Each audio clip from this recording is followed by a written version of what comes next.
when we look at the principle known as Einstein's theory of relativity, expressed in the formula E equals mc squared, or energy equals mass times the square of the speed of light, which in common terms is expressed as energy or matter can neither be created nor destroyed. That is, energy changes into matter and matter changes back into energy. And on the basis of this formula, the atom was split, the atomic bombs were created, nuclear energy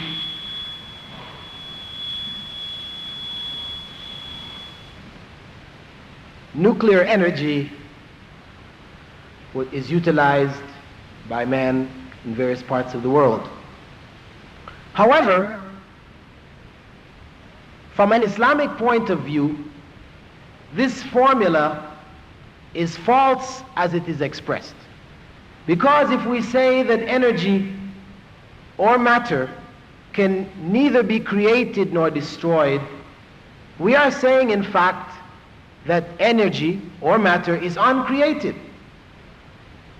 without beginning. This is God. God alone is uncreated, without beginning. When we say it cannot be destroyed, we're also saying it is without end. And we know that God alone is without end. All else in His creation comes to an end. So, within an Islamic context, this formula may be utilized, but a qualifying statement has to be added to it. We say energy or matter can neither be created nor destroyed by man. We have to add that qualifying statement. Otherwise, the statement as it exists gives to God's creation the attributes of God.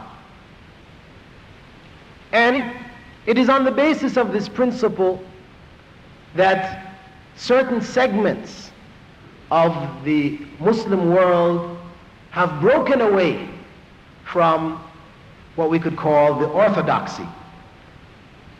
Because when we speak of Islam, Islam is one. There is only one Islam. Though it is common to hear people speak of Shiite Islam and Sunni Islam, we see this in the newspapers, as if there are two versions of Islam. But in fact, there is only one Islam. The Islam as embodied in the Quran and in the teachings of the Prophet Muhammad, may Allah's peace and blessings be upon him. So when we go and we look at that 15 or 10% of the Muslim world, which has been classified as Shiite Islam, and we look into what are their beliefs. Are they in fact a part of the main body of Islam, or have they deviated and broken away from the mainstream of Islam? What we find is that it is fundamental within the beliefs of the Shiites that there are 12 individuals known as the 12 Imams,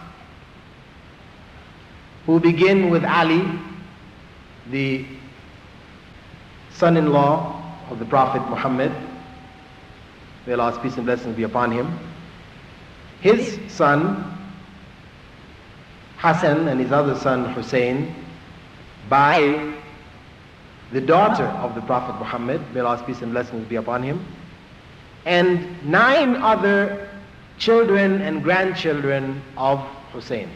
This makes up what is referred to amongst Shiites as the 12 Imams. And it is basic to their belief that belief in the Imams is something which is so essential that if one does not hold this belief, one is in fact not a true Muslim. And this belief begins with the concept that the Imams are infallible. Infallible from birth to death. That is, they committed no errors from the time they were born till the time they died, whether outwardly or inwardly, intentionally or unintentionally. They were free totally of any error. Now, this concept automatically is rejected by the main beliefs of Islam, in that it is God alone who is infallible. God alone who is free from error. God's creation is subject to error. This is the reality. The Prophet Muhammad, may Allah's peace and blessings be upon him, had said that every descendant of Adam commits errors. But the best of them are those who turn frequently to God in repentance. So all human beings commit errors. And to say that any human being is free totally of error is to give the attributes of God to man. Furthermore, they say, as part of their belief, that these Imams knew the past, the present, and the future. In other words, they were omniscient. They had knowledge of all things. Again, this is a quality which belongs only to God. And so on. When you go through the various beliefs of the Shiites concerning the Imams, what we find is consistently they have given the qualities of God to His creation. And that takes them out of mainstream Islam, and as such, they are not considered to be true Muslims as a body. I mean, of course, we're not saying that for each and every individual, because different people may hold different personal beliefs. But as a system, the system of Shiaism, as it is generally known, has deviated from mainstream Islam in that it has given the qualities of God to His creation. And again, this of course is the dividing point between any group which arises within the body of Muslims that claims in any way that any human beings have, for example, the ability to answer man's prayers. You have amongst some Muslims, or those who call themselves Muslims, some who hold that there are saints. There are humans who, having died centuries ago, are capable of answering our prayers. And so they may pray to these individuals, believing that these individuals will carry their prayers to God, or they will answer the prayers directly. Such beliefs take them out of Islam. Because, as I said in the very beginning, God is unique in that He alone is the one who can answer prayers. There are no intermediaries between God and man.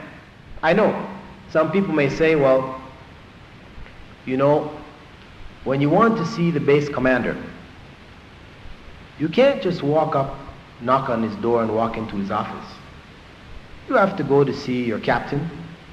The captain will go and speak to the major to the colonel, and the colonel will go and speak to the general.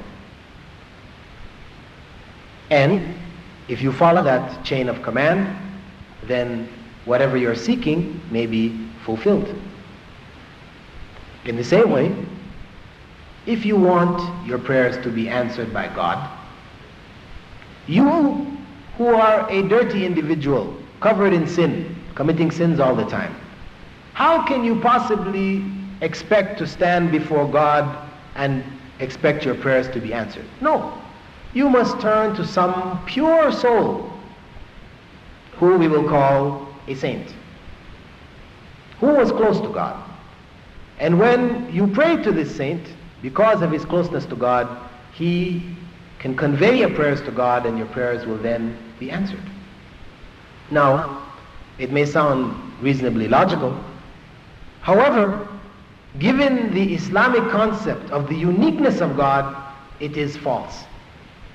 Because for one, you're making God like his creation, like the general.